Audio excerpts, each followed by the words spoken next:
once the king of the forest, with a great reputation, but now, he is willing to guard a human's home. All of this is because of a little boy with naturally white hair. 3 years ago when Renato was entrusted with the little boy by his savior on his deathbed, he decided to foster him in this small village. Since then, he has been guarding the village day and night, even hunting various mountain delicacies for the child every day. The village also benefits from the sale of the animal skins that he hunted, living a life of plenty. However, due to his continuous hunting, the wild beasts within 100 miles have almost disappeared. After observing the simple and reliable villagers here for a long time, Renato, persuaded by his friend Sheen, decides to temporarily leave the area and just come back regularly to check on the child. But just as he is about to leave, he suddenly senses something abnormal in the forest. It turns out to be a Chang ghost, which is said to be formed when a person is eaten by a tiger. Renato can tell at a glance that this Chang ghost is being controlled by someone. He immediately asks his friend Sheen to inform the Green Wolf, knowing that this matter is not simple. Sure enough, a group of tigers, who have lost their minds, are coming towards them behind the Chang ghost. And not far away, two people in the mountaintop seem to be controlling everything. The person with white hair and yellow eyes takes off his hat and instantly turns into an evil yellow weasel. Renato knows that their goal is to kidnap the child, and he must stop them at all costs. With the yellow weasel's command, the tigers rush forward towards Renato. However, he shows no fear as he stands tall and imposing, issuing a powerful aura that keeps the tigers at bay. But as the yellow weasel casts a spell on the tigers, they lose all rationality and become fiercely aggressive. Renato easily dispatches one tiger with a single slap,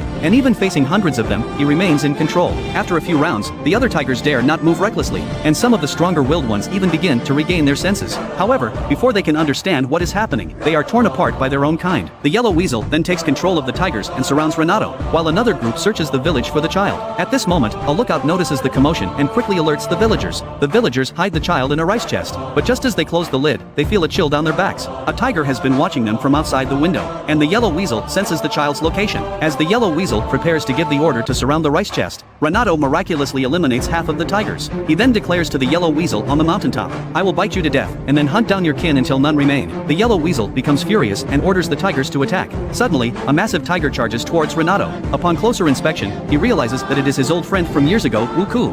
He is the king of Baishan who dominates the region. But at this moment, he is being controlled by an evil person who has possessed him with a Chang ghost. Just one Chang ghost is enough to control an ordinary tiger, but he has 3 attached to him, and his opponent this time is his old friend Renato, who used to be the king of Baishan. Renato was entrusted by his benefactor to guard a child in the mountain, and the second strongest warrior, Wu Ku, became the king of Baishan. However, after receiving the blessing of the Chang ghost, Wu Ku's strength skyrocketed and he quickly gained the upper hand. Although Wu Ku has a larger body, his movements are slightly slower, and Renato was able to dodge his powerful attack with ease. Renato then swiftly moved behind Wu Ku and delivered a powerful blow that knocked him down. But Wu Ku seemed to have no pain and quickly retaliated with a backhand strike. Renato shouted helplessly, "Wake up, Wu Ku! We must work together now." But Wu Ku was already possessed and out of control, using deadly moves against his former friend. Soon, Renato was pinned down by Wu Ku, with his neck in his jaws. Wang Hyo, who was on the mountaintop, was pleased to see this and reminded himself that Whitebrow had ordered him to bring the child back at all costs, which was why he had brought Wu Ku, who was second in strength, to the battle. However, Whitebrow did not want Jules to know about the child's existence, fearing that it might cause him to lose control and cause trouble. Jules pointed out that Whitebrow knew nothing about Renato's strength, and in the next moment, Renato attacked Wu Ku and threw him over his shoulder. Renato knew that he had to get rid of the Chang ghost attached to Wu Ku's back in order to end the fight, and he leapt to the side to strike it with his palm. But Wu Ku blocked his attack and then grabbed Renato by the neck and bit down hard. Wang Hyo thought that the fight would finally be over, but Jules revealed the truth. Renato had been holding back, and his goal was to save Wu Ku.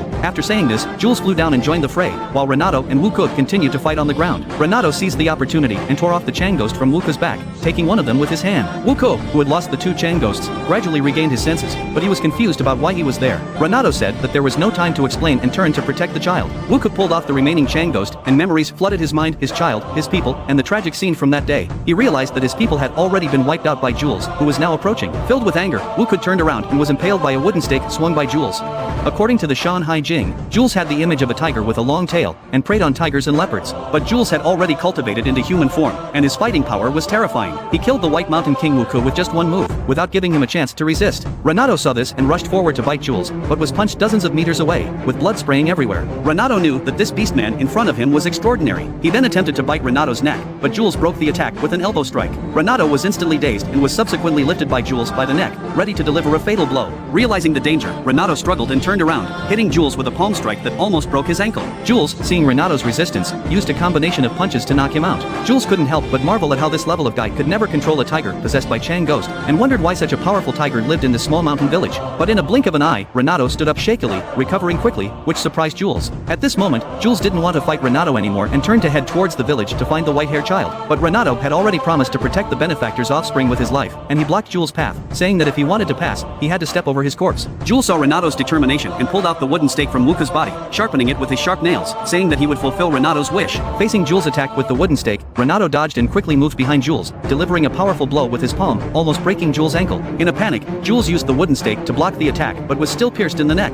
Renato then bit Jules' arm, but Jules lifted him and threw him away. But Renato attacked again, and Jules kicked him in the air. It was then that Jules realized why Whitebrow had asked him to act, as this was a formidable opponent that Huangyo could not handle. Jules tore off the wooden stake and his wound slowly healed, turning into a state without a scratch. Renato saw the flaw, which was the unhealed neck wound, and pounced on Jules, toppling him over and breaking his ankle. Taking advantage of the opportunity, Renato delivered a powerful blow to Jules' weak spot, his neck. Jules bled profusely, and his Buddhist prayer beads fell to the ground, but Renato did not know that the beads were sealing Jules' even more powerful force. He is the natural enemy of tigers. As recorded in the Shanhai Jing, the Jules tribe has always preyed on tigers and leopards. On a day 3 years ago, the normally solitary Jules tribe gathered together again, intent on crossing the Baishan Mountains and exterminating the tigers. But the Baishan guardian, Alan, protected the tigers, and slaughtered the Jules tribe almost to the last. However, the younger brother of the spiritual response king, Whitebrow, secretly cast a spell, rescuing the leader of the Jules tribe, and then erased his memory and trained him to be human. This Buddhist bead is the object that seals Jules' beast form. As Renato's palm strikes down, Jules' neck spurts blood, and the Buddhist bead scatters on the ground. Taking advantage of this opportunity, Renato pounces on Jules from behind with his remaining strength, and bites his neck fiercely, but Jules remains calm, still persuading Renato to leave quickly. As the seal was lifted, Jules gradually transformed into his beast form. In his beast form, Jules' combat power skyrocketed. Renato was instantly powerless to fight back. Faced with the insurmountable gap, and the suppression of his bloodline, Renato's gaze became confused, and his body trembled involuntarily. This feeling instantly reminded him of his childhood. About 10 years ago, at the foot of the western mountains of Baishan, his master discovered strange footprints during a patrol. Later, the master and his 2 apprentices found a large number of tiger corpses in a canyon. Alan deduced that it was the doing of the Jules tribe. As the guardian of Baishan, Alan had long hated and despised the Jules tribe. But the abundance of Jules footprints was also particularly unusual. The Jules tribe was naturally brutal, and even cannibalized their own kind. Their appearance in such large numbers was truly rare. Suddenly, Alan heard a strange sound coming from a crevice in the rocks. It turned out to be a young Renato, who had witnessed his entire tribe being annihilated. The traumatic experience had a profound impact on his young mind, causing him to become unusually violent. Alan had no choice but to erase all of his memories, and Renato grew up under his care. 10 years later, he remembered the scene from his childhood and decided to protect Alan's child without hesitation, even though he knew that his body had reached its limit. He charged towards Jules, using the Mudo spell to teleport behind him and attempt a fatal strike from behind, but Jules had also teleported behind Renato and grabbed him, before ruthlessly impaling him with a single blow. Renato had no chance of fighting back. Meanwhile, Huangyo had noticed something strange in the forest while descending the mountain. It turned out to be a group of humans wearing animal skins, hoping to take advantage of the conflict between the two sides. Huangyo killed them all and even collected their souls. Now that Jules had finished his fight, Huangyo remembered Whitebrow's warning not to let him find out about the child's identity.